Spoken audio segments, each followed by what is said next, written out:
Hi, my name is Sarah Malash, and I am completing my video for my Avid Certified Educator Portfolio Capstone. I wanted to talk a little bit about what I've learned through this journey and what I will be using going forward.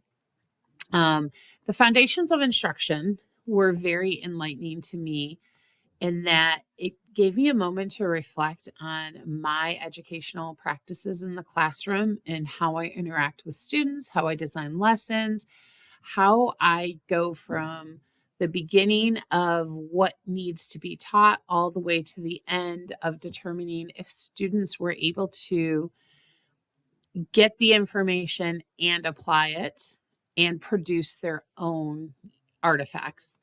So, for this particular video, I really want to focus on three things that I will be using in my classroom moving forward that I found to be the most enlightening. Um, the first was we all tend to use learning management systems, whether it's Canvas or Blackboard, something of that nature. Most districts require that. And what I found was I had really big classes this year and I had very heavy materials and projects. And with the differentiation that I try to utilize in the classroom, I had students from the very beginning with very little experience, and I had some who were very seasoned and knew exactly what they were doing. And I really had to come up with enrichment materials for them. So I created a help button, and this button was a link in their learning management system each week on the agenda that said, "Help, I need help now." And it was like a red button, and it went directly to a spreadsheet on my screen. They could question anonymously, or they could tell me, "Hey, I need you to come over and talk to me." But I kept it going through class in real time. What I found out is during any given class, I tend to circulate around the room, and sometimes I'll spend, 5+ minutes with 5 or 6 kids. And in a class of 30, a lot of times kids are shy, they're a little introverted, they're uncomfortable asking or exposing themselves for not knowing something. So the help button was a way that I could get a feel for how much the class was on board and how much they knew. And if someone needed my help, I could answer it instantly on this platform. And I could also go to their desk if they were like, "Hey, I need you to come over here." And they didn't want to raise their hand or put themselves out there. It was really successful because it stopped a lot of the redundant questions, standing up in the front of the room and saying, hey, everybody, and repeating things. Not all learners get that auditory. So some of them needed to read it, process it, think about it. And it actually worked out really, really well. We had some major projects and some major papers we worked on, and students were able to ask questions like, how do I do inline citation in MLA format? How do I set up my works cited? All the things that, we've taught, but they still have a lot of questions about after the fact. So I was able to go into the spreadsheet of questions as it populated on my screen and answer them. And kids could see it in real time. So one kid may ask the question, how to do inline citations, and the whole class was able to benefit. In fact, every class I had under that subject was able to access the answer database. So I incorporated a red button that said, "I need help now."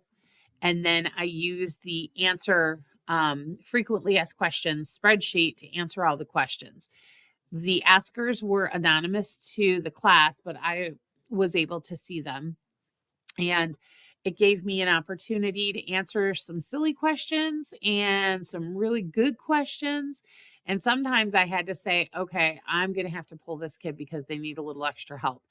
But when I was out circulating around, I only got a small portion of the kiddos. So by the time I got back to my desk, I would field my questions. It kept me busy. It was a little bit like triage. However, it was a really wonderful experience because I feel that I reached the entire student base. And that was really, really important. The second thing I did was during the foundation of instruction that really focused on clear learning objectives. was I surveyed my kids.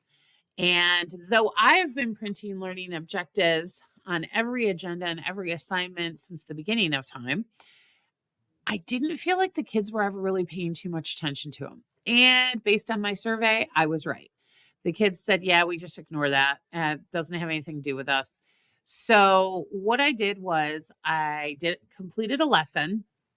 And after the lesson, I gave them a final 10% of their grade was to fill out a form that answered some questions.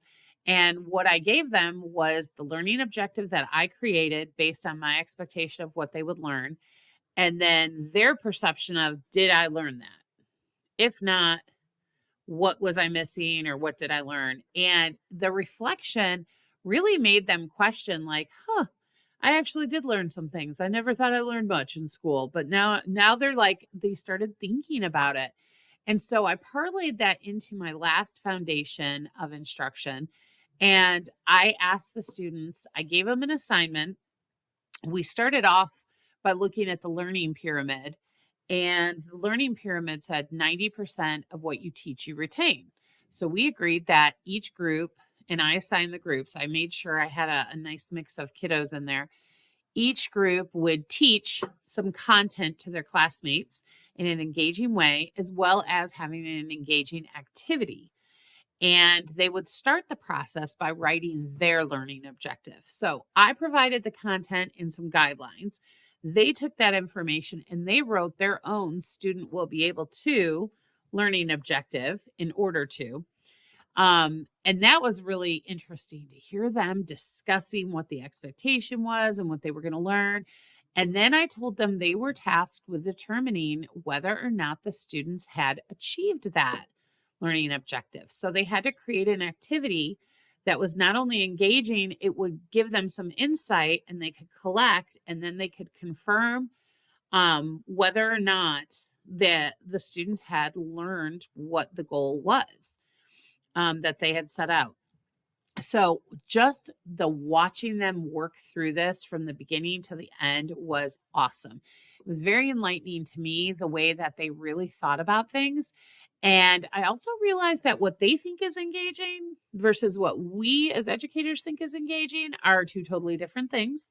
I also found it interesting that they were really spending a lot of time explaining the whys of their learning objective. Why do they need to know this and how would it help them? And I heard them saying things like, well, if we don't tell them the why, they're not going to be interested. And I thought, yes, that's what we always say. That's what we always shoot for. And so they took their lesson, they rolled it out, they did their assignment, they collected it, and then they reported back to me with a final report, like 72% of the students were able to answer 10 of these questions or were able to complete this activity. And yes, we think that we achieved our goal, or no, we didn't. Of 4 classes, I had almost one group in every class that said we didn't get it, they didn't get it. And we worked back over it and I helped them create something supplemental. And the way they took ownership. And that's when it occurred to me that really what I think I got out of this whole experience and that I will continue to use and build on is students need to have more agency and buy-in into their own education. I think that we say that a lot and we do our best, but putting them in the driver's seat and just sitting in the back, feeding them, hey, you got to do this. Hey, you got to do this. I treated them almost as young student teachers, and we had a lot of discussions, and it was amazing how much they were into it. I really had very little off-task behavior. Granted, this was, an upper level senior class. I feel like it could be done with the younger students as well, as long as you're mindful of the breadth of the task. So I just want to say that I will be pushing that forward, getting students involved, finding a way to reach a larger audience to offer help and support as our classes grow, and giving the students a real voice in their learning. Well, if you have any questions, feel free to reach out. Thank you.